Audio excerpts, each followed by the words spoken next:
Hello friends, welcome to my channel melody queen. আজ আমি lunch box কী করে ready করছি সেই ভিডিওই আপনাদের কাছে শেয়ার করছি। তো চলুন শুরু করা যাক। এই যে আমি পনির দিয়ে শুরু করলাম। পনির আমি একটা সবজি করব আর কি।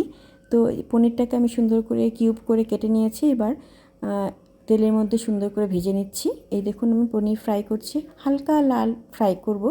এবার আমি একটা মশলা তৈরি করব। বাটির মধ্যে ধনে গুঁড়ো, জিরে গুঁড়ো, মশলা আর গরম জল দিয়ে আর হচ্ছে হলুদ, নুন আর একটা সবজির একটা এক্সট্রা মশলা আমি বানিয়ে রাখি, সেই মশলাটা আর গরম মশলার গুঁড়ো আর লাল লঙ্কা, রেড চিলি পাউডার। তো এটা আমি ভালো করে মিক্স করে নিলাম। এবার সোমবারে দেবো হচ্ছে গোলমরিচ, এলাচ, সাদা জিরে আর শুকনো লঙ্কা। এটা আমি তেলের মধ্যে ছেড়ে দিলাম। এবার পাশে করছি আমি ভাত। এই দেখুন আমার ভাত হয়েও গেছে। এবার আমি এটাকে মাঠটাকে স্টেন করব। এবার সবজির মধ্যে কী কী দেবো, আলুটাকে আমি ফ্রাই করে দেবো। নুন হলুদ দিয়ে মাখিয়ে আলুটাকে আমি ওই সোমবার দেওয়া তেলের মধ্যে ফ্রাই করে নিচ্ছি। ফ্রাই করবার জন্য একটু ঢেকে দেবো যাতে আলুটা বয়েল হয়ে যায়, কিছুটা কুক হয়ে যায়। এবার এর মধ্যে দেখুন আমি পাশে এবার ছোলার ডালও সেদ্ধ করতে বসিয়েছি। ছোলার ডালও করছি যেহেতু আজকে মঙ্গলবার নিরামিষ। আর ছোলার ডালের মধ্যে দেবো একটু আদা থেতো করে, তো আদাটা আমি থেতো করলাম। এবার ওই আলু ফ্রাই হয়ে গিয়েছে, এর মধ্যে আমি যেই মশলাটা রেডি করে রেখেছিলাম ওই মশলাটা দিয়ে দিলাম আর সাথে একটু আদা কুচিও দিয়ে দিলাম যাতে ফ্লেভারটা আরও সুন্দরভাবে এনহ্যান্স হয়। আদার ফ্লেভারটা নিরামিষ রান্নার মধ্যে না আদার ফ্লেভার ভীষণ ভালো লাগে। তো এই আদা ফ্লেভারটা দিয়ে দিলাম সুন্দরভাবে যাতে সুন্দর রান্নাটা গন্ধটা আসে।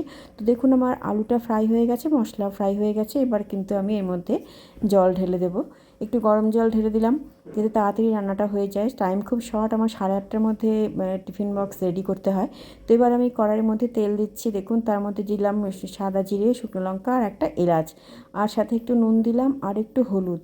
কি করব না, এবার আমি ওই যে সেদ্ধ করে রেখেছিলাম ছোলার ডালটা, এটা আমি এমনি এবারে আমি সম্বার দিলাম। তো ডাল সম্বার হয়ে গিয়েছে, এবার ডালটা নামিয়েও রেখেছি। এবার ওই যে কুক করতে বসিয়েছিলাম আলু আর জল দিয়ে দিয়েছিলাম, তার মধ্যে ভাজা পনিরগুলো ছেড়ে দিলাম। এবার পনিরের ঝোলটাও প্রায় হয়ে এসেছে। এবার দুটো ফোটান বলক উঠলেও আমার হয়ে যাবে পনির। এবার দেবো এর মধ্যে আমি ফ্রেশ ধনে পাতা। এটা তো শীতকালে দিতেই হবে, না হলে তো ভালোই লাগে না। এবার দেখুন এবার ছোলার ডালের মধ্যে 3টে কাঁচা লঙ্কা, এটা পাকা লঙ্কাই হয়ে গেছে আর কি। আর দিলাম একটু ঘি না দিলে তো ছোলার ডাল হবেই না। যে একটু পনিরের তরকারির মধ্যেও ঘি দিয়ে দিলাম। ব্যাস আমার হয়ে গিয়েছে ছোলার ডাল, পনিরের তরকারি। আর একটা তরকারি আমি করেছি, সেটা হচ্ছে যেহেতু আজকে মঙ্গলবার, বেগুন পোড়া আমাদের প্রতি বাঙালি ঘরেই হয়ে গিয়ে থাকে, তো আমি বেগুন পোড়াও করেছিলাম। এই দেখুন আমার ডাল আর তরকারি কিন্তু হয়ে গিয়েছে, আমি বেশ বাটির মধ্যে নামিয়ে নিলাম। এই দেখুন ডালটাও আমি ঢেলে নিয়েছি আর সাথে পনিরটাও ঢেলে নিয়েছি। ডাল আর পনির আমার হয়ে গিয়েছে, ওইদিকে ভাতও রেডি। এবার আমি বেগুনটাকে ছোটো ছোটো করে আমি একটু একটু গেঁথে নিয়েছি আর কি কাঁটা চামচ দিয়ে, আর সর্ষের তেল মাখিয়ে আমি এটা ঝাঁঝরির মধ্যে দিয়ে পোড়া করতে দিলাম গ্যাসের মধ্যে। তো এটা আমার হতে এটা ঠিক 2 থেকে 3 মিনিট লেগেছে। আমি হাই ফ্লেমে দিয়ে দিয়েছিলাম।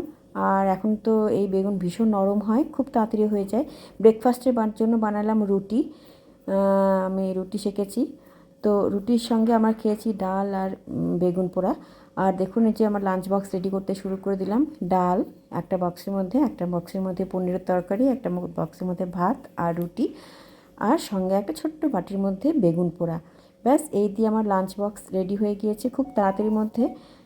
ঠিক 8:30 থেকে 8:45টার মধ্যে আমার লাঞ্চ বক্স রেডি হয়ে গিয়েছে। হাজব্যান্ড চলে গেল অফিস। আপনারা কার কার ভালো লাগলো, আরও কে কে করে থাকেন আমার কমেন্ট বক্সে অবশ্যই জানাবেন। ভালো লাগলে লাইক, শেয়ার, কমেন্ট, সাবস্ক্রাইব অবশ্যই প্লিজ করবেন যাতে আমি একটু মোটিভেট হই। Thank you so much. আবার একটা কোনো নতুন রেসিপি বা কিছু নিয়ে আবার আসছি নতুন, আপনাদের সাথে দেখা হবে। ততক্ষণ ভালো থাকবেন। ও হ্যাঁ, ফ্রুটস বক্সটা তো দেখালামই না, এটা শাকালু আর কলার একটা ফ্রুট বক্স করেছিলাম। Thank you so much.